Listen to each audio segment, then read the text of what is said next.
What's going on, guys? Welcome to episode 6. No, 6, Episode 10 of the Fuel for Football podcast. And we're in double digits now, man. And I feel like it's kind of a big deal for me personally, being able to put product out and consistently develop and see it improve as time has gone on. And I'm only looking forward to keep producing and head to those goals that I do have for the podcast. So thank you for the old listeners who's been tuning in every week and every episode. For the new listeners, I'm glad to have you on board, and I hope that it's adding value. That's the most important thing, I hope everyone's been enjoying it. If I'm honest, I kind of regretted not doing an episode last week. I just felt like it was great building the momentum that has been building, and I feel like not doing it was probably not the best move, but here we are. If you was waiting, I apologize. But at the same time, we had about a 50-minute episode, so I didn't want to be over-consuming. People have things to do. And now I've got a little bit of competition with, Hector Bellerin with his podcast now, I'm playing, but yeah. So we're continuing with mental toughness, and the last episode we spoke about confidence in the subject or the context of returning from long-term injury and handling that process. Today, we're looking at commitment. The aim of this episode is for you to develop the prerequisite for you to become committed throughout a period of time. And we'll get to that in a bit. And let me give you a bit of a story. So I'm sure many people who are listening today have a car, who have driven, or at least can relate to the scenario to some degree, or can replace the car that I'm going to be speaking about with another product or scenario. So you buy a car, or you get a car, you're super elated about that. You then start washing the car, you start maintaining the vehicle, you treat it like it's your queen or your king. And, that's for the first 4 to 6 months essentially. But, as 8 months get down the line, maybe a year, maybe a little bit more, you probably don't look at the car the same way that you do. The level of maintenance and the level of care, those fresh car smells, scents are probably not being purchased as much. The car washes are just not becoming as frequent.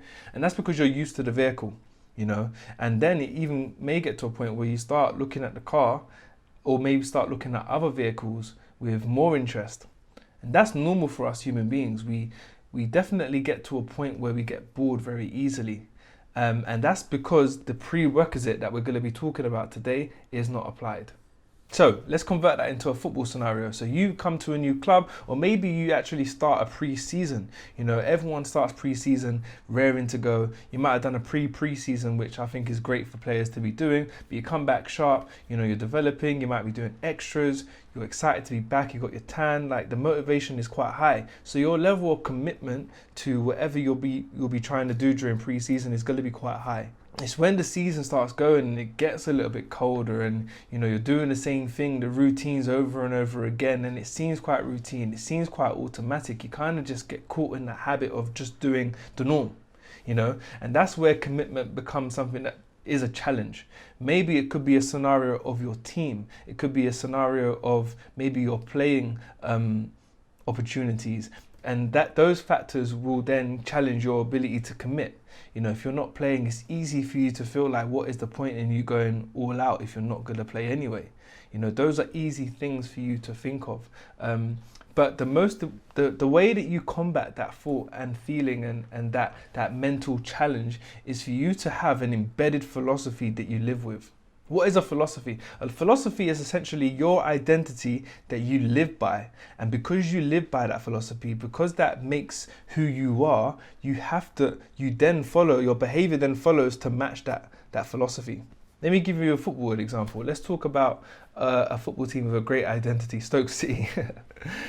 I'm not laughing at Stoke, by the way. But yeah, Stoke City is just all the teams that I could have thought of. I thought of Stoke. But I don't even need to go any further. You kind of have an idea of what Stoke's identity is, whether they're in the Premier League or whether they've dropped down into other levels. They still have a philosophy that they live by. If I talk about a Barcelona, you already know that their philosophy is more about moving the ball and high press. If you think about even a Jurgen Klopp team, so a Liverpool or a Dortmund, you know that there's a style of play that matches the team. And that's because they live by a philosophy. It makes it easy for any player to come into the team and adapt to that philosophy because it's embedded within the team. Now, as players and as individuals and as people that are very conscious in developing their mental game as you're listening to this, it's important for you to have your own identity and philosophy. Now, you're probably listening to this and thinking, what could my identity be? It really is who you are, like as a player. And I've written down one.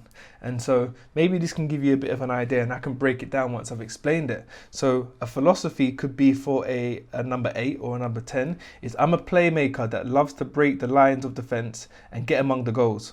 I easily see myself being one of the best players in any league that I'm in, right?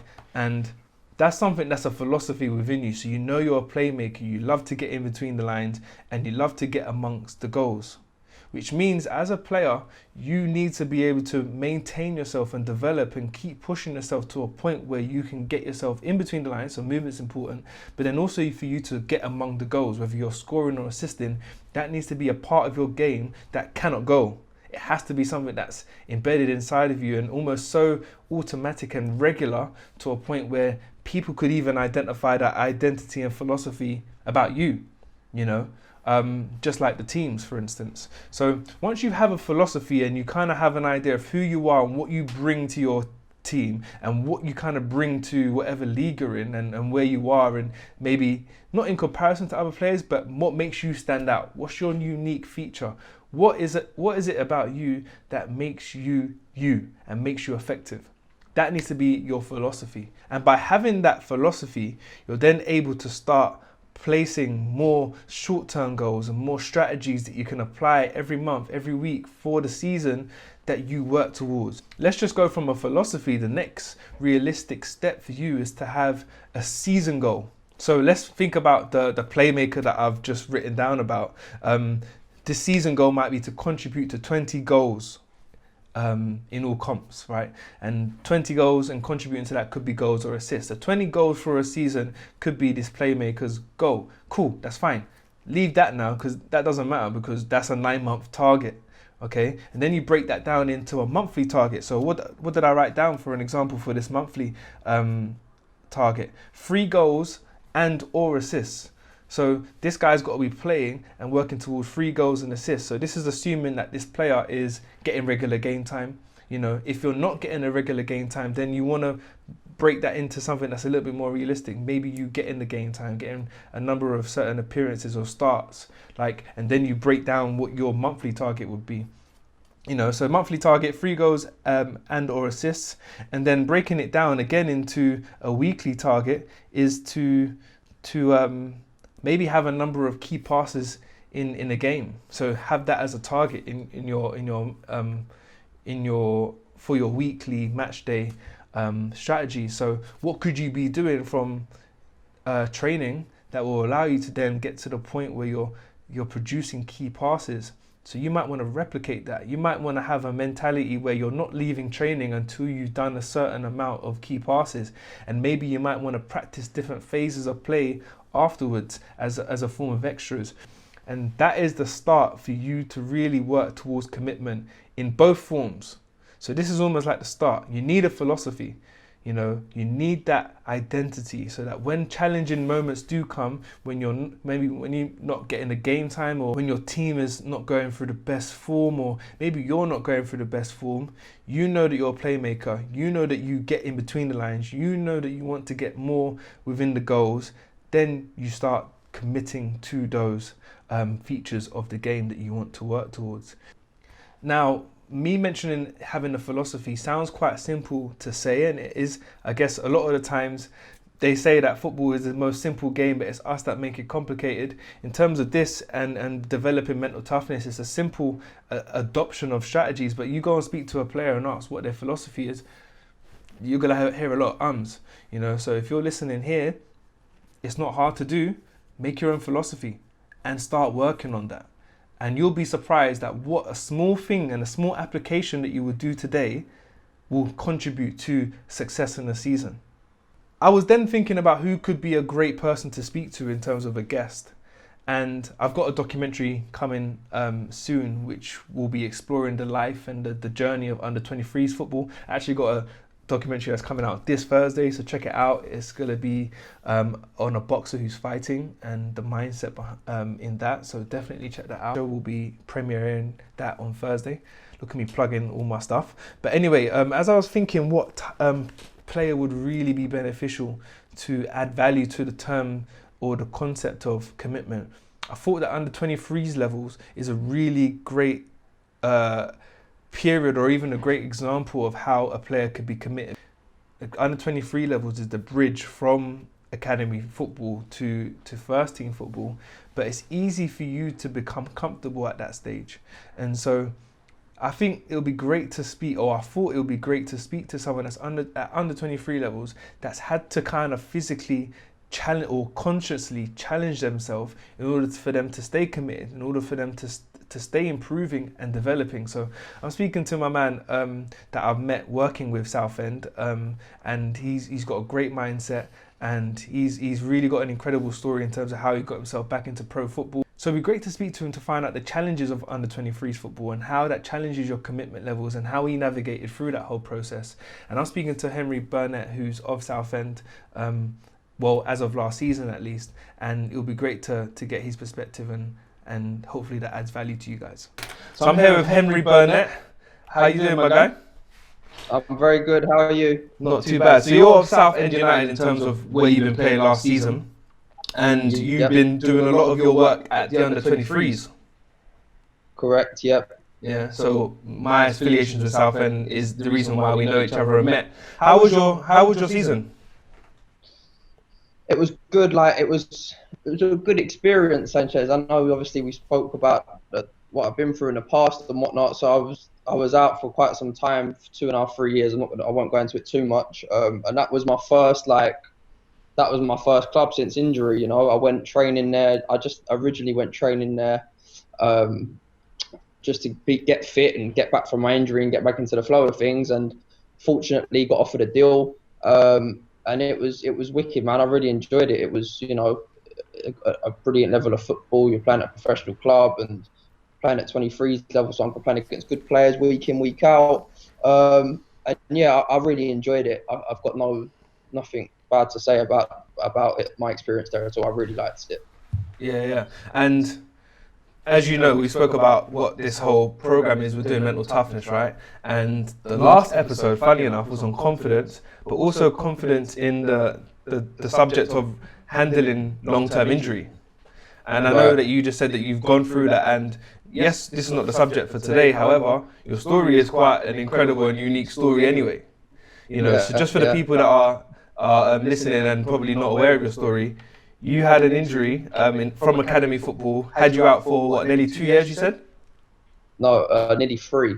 Nearly 3 years. Crazy.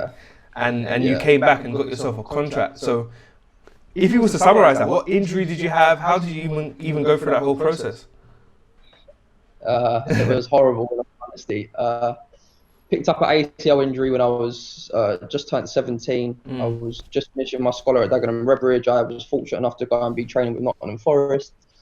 Torn my ACL, but it was only a partial tear, so they didn't want to do the whole ACL reconstruction, right? So they done like a small op where they just went in and cleaned my knee up. Anyway, 9 months later, because they didn't do the reconstruction, my knee still didn't feel good. So I've rehabbed for 9 months. They've then done the reconstruction. So I'm then out for another 9 months. I then get fit from that. And the same month I got fit, I then tear my groin. I'm out a year with my groin. So it was just like ACL, groin. It was just one thing after another. It was horrible. It just become a way of life, just being injured. And it was like rehab was my job. I was just rehabbing every day. And when I say every day, I mean literally every day. It was just like, Sanchez, it was horrible, man. It was going to sleep thinking about when I'm going to be fit. It was waking up thinking, no, I'm still injured. It was just mentally draining. Yeah. And it showed that I was just drained like throughout the whole 2.5 years. It was horrible. Looking back at that, how do you feel like you coped and got yourself towards earning a contract? You know, because we already can attest that injuries is an emotional roller coaster, you know. But what do you credit look back and credit as to that was testament to your recovery, physically and mentally? Reading. For me, reading helped me a lot. Like, my dad always used to say, like, you should read books. You should start reading books, and it never appealed to me to start doing it. But I just started reading. The first book I read was this. I say the first book I read, but the first like sort of positive thinking, self-help book. Yeah, was The Secret, about law of attraction. I'm sure some people have read it, the law of attraction, and how positive thoughts really impact your life, and how you draw things in and how you push things away with either positive or negative thoughts. Secret really helped me. I've then read a book. I've read loads of books. The Power of Positive Thinking, TNT, The Power Within You. I've read some like sort of self-development business books. I've read loads, and it definitely helped. Like, I'm not saying it was the main thing that got me through my injury. I'm not saying I got through and it was happy days the whole time just because I was reading a book, but it definitely helped me. Listening to like podcasts online and Tony Robbins and Eric Thomas. Eric Thomas, Eric Thomas, yeah. And the other guy, I can't remember his name. The guy who was an NFL player, was about to become big and picked up a really serious injury. I can't remember his name now. Just listening to all these guys and their seminars they're doing, just the positive, just keeping that positivity was just the best thing for me. Yeah. And that's like. I've heard someone say it, like, it calluses your mind. It just strengthens your mind. Mm-hmm. And also like just taking the positive things out of the stuff. So like you might say, oh, you picked up an ACL, then another ACL, then a groin. How have you took any positives out? But as soon as I picked up my groin injury, I was like, wow, this is horrible. Oh, but hold on, what's the positives of this? It allows me to allow another month, 3, 4, 5 months for my knee to recover. It allows me to build up more strength in my knee. It allows me to study the game more. It was as hard as it is and as little as the things seem. It's so good, I think, to take the positives out for like state of mind. I love that. And last week the last episode, we went over some stages and some strategies, and hopefully those that watched that episode the last time, they can start picturing and start matching the information that you just said in terms of the way that you develop, because you need to keep your mind occupied, you need to keep yourself busy, you need to engage yourself in the game as well. So credit to you for doing that. Credit to Pups who put you on that as well, because you need that support, and I'm glad that you had that. Now, kind of shifting on, so you got yourself a contract at Southend. So it's crazy that both of the clubs that you've been with, I've been with as well, from a different perspective. But and that's how we kind of connected in terms of speaking. You just being so keen on developing and your mindset. But like, how was your experience at under 23 levels? And let me preface this question because we've kind of mentioned it before, but at under 23 levels, it's the period of your career where you have to take the most responsibility. If you are not committed and you're not pushing yourself, it's easy for you to fall by the wayside essentially, and just not develop the way that you should be. So speak to what the demands of under 23s levels, and maybe the demands that you need to adopt yourself. Yeah, as you said, like, and I know we spoke about this before, how many 23s players do you see go through to first team? Maybe 2, 3, 4. Mm-hmm. So it's like, do you want to be that 2, 3, or 4? As you said, do you just want to cruise through in cruise control and in your comfort zone and just be like, yeah, no problem, I'm at a 23 club, I'm at a professional football club, I'm a professional footballer, and I'm fine to play 23. How much do you want it, really? It really comes down to that. Are you going to be doing extras after training? Are you going to be in the gym? Are you going to be resting when you need to? Are you going to be coming home and stretching? Are you going to be rushing off after training? Are you going to be doing all you can do to be noticed in training? Are you going to be running 100%? Are you going to be covering the most ground? There's so many things that come into it. And yeah, it really just does, at the end of the day, just come down to commitment. Are you putting them extras in compared to someone else who's not, or compared to someone else who is? Yeah, for sure. And that's almost, we could end the podcast there essentially in terms of what you just said there, which is great. But breaking that down even further now, how was that thought process that you had, but how was that a reality for you? And how difficult was it for you to maintain that? It's tough. Like, I see myself as a hard worker. I know I'm a hard worker. I work hard in training. I'm quite a slight player, so I was always in the gym trying to bulk up and put muscle on and whatnot. I was always trying to do extras when I could. Obviously, it's hard coming off the back of a long-term injury. Yeah. You've got to know when to rest your body. So it was hard. Like, there might be players every day after training doing extras, but I'm only doing extras 2 or 3 times a week, and it may appear that they're working harder than me, but they're not. I'm realizing, damn, like, my body's in trouble. I've got to rest, you know. So it's hard, like also maintaining that as well. You can be right. You just got off for the pro. You're going into a professional football club. Of course, you're going to be buzzing for that first 2, 3, 4 weeks. So you're going to be doing extras. You're going to be getting to training early. You're going to be going home after everyone else. But how long can you maintain that for? Everyone can get in early and do gym for a week and do extras for a week. It's not hard. But are you doing that for 5, 6 months? Are you doing that for 7, 8 months? Do you see what I'm saying? So it's the difference. It's the difference. Again, it comes down to how much you want it. It's so easy to make excuses in your head. I done extras yesterday. I done gym yesterday. My technique's all right. I'm fit. I travel the most distance in training. I don't need to do extra runs. It's so easy to do that for people. And I think it's just human nature. I think humans do that anyway. 1000%.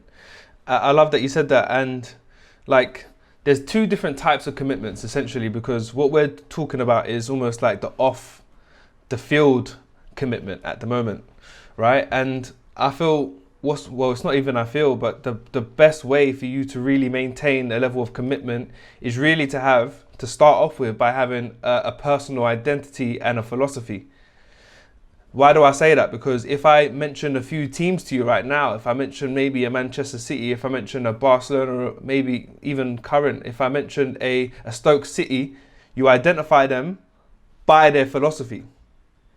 They can still maintain a level of consistency because they have a philosophy that they work with every single week, you know. And by us having a personal philosophy, that gives us the drive to keep going, even when we get to that point where, as humans, we might tire and, you know, become a bit more deflated. But our commitment will be driven by our philosophy, you know.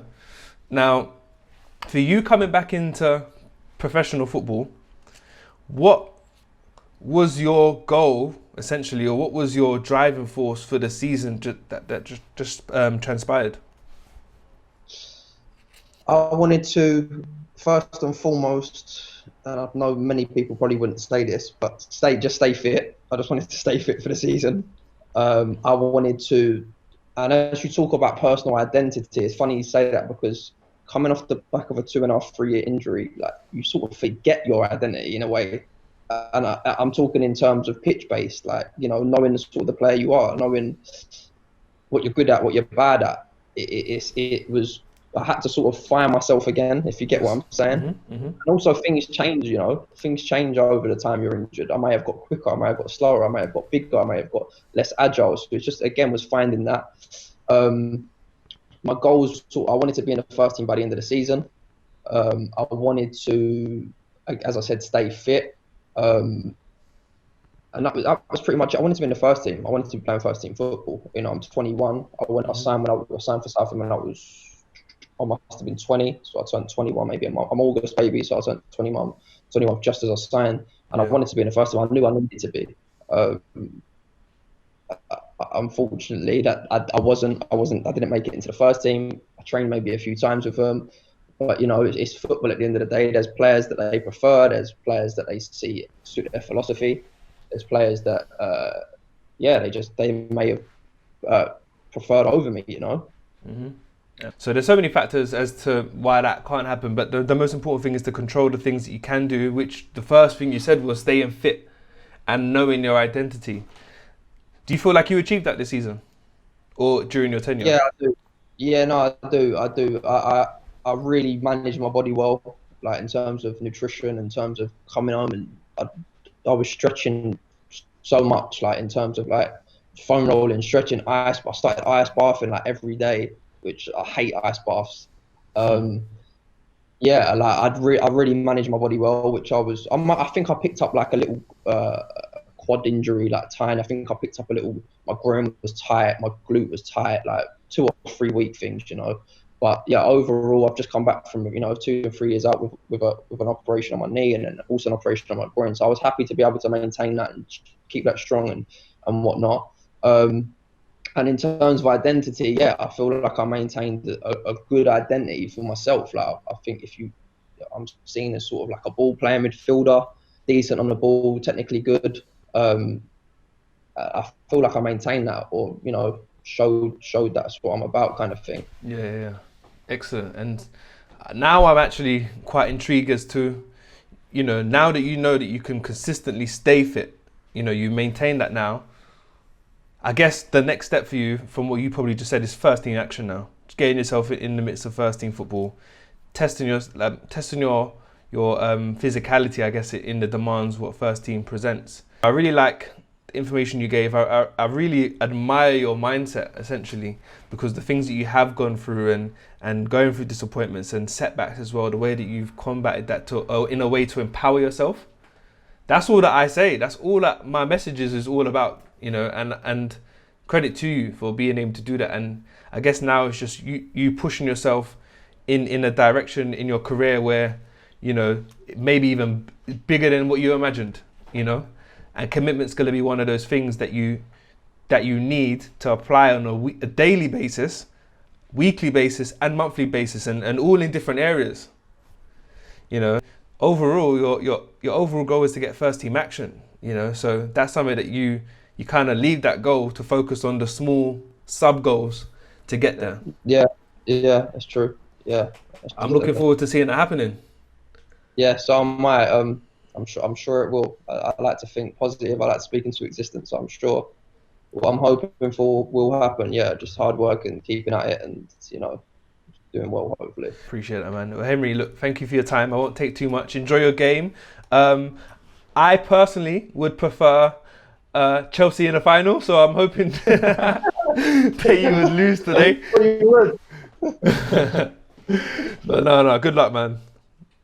Thanks, Sanchez. All right, take care. See you later. Take Okay, care, mate. bye.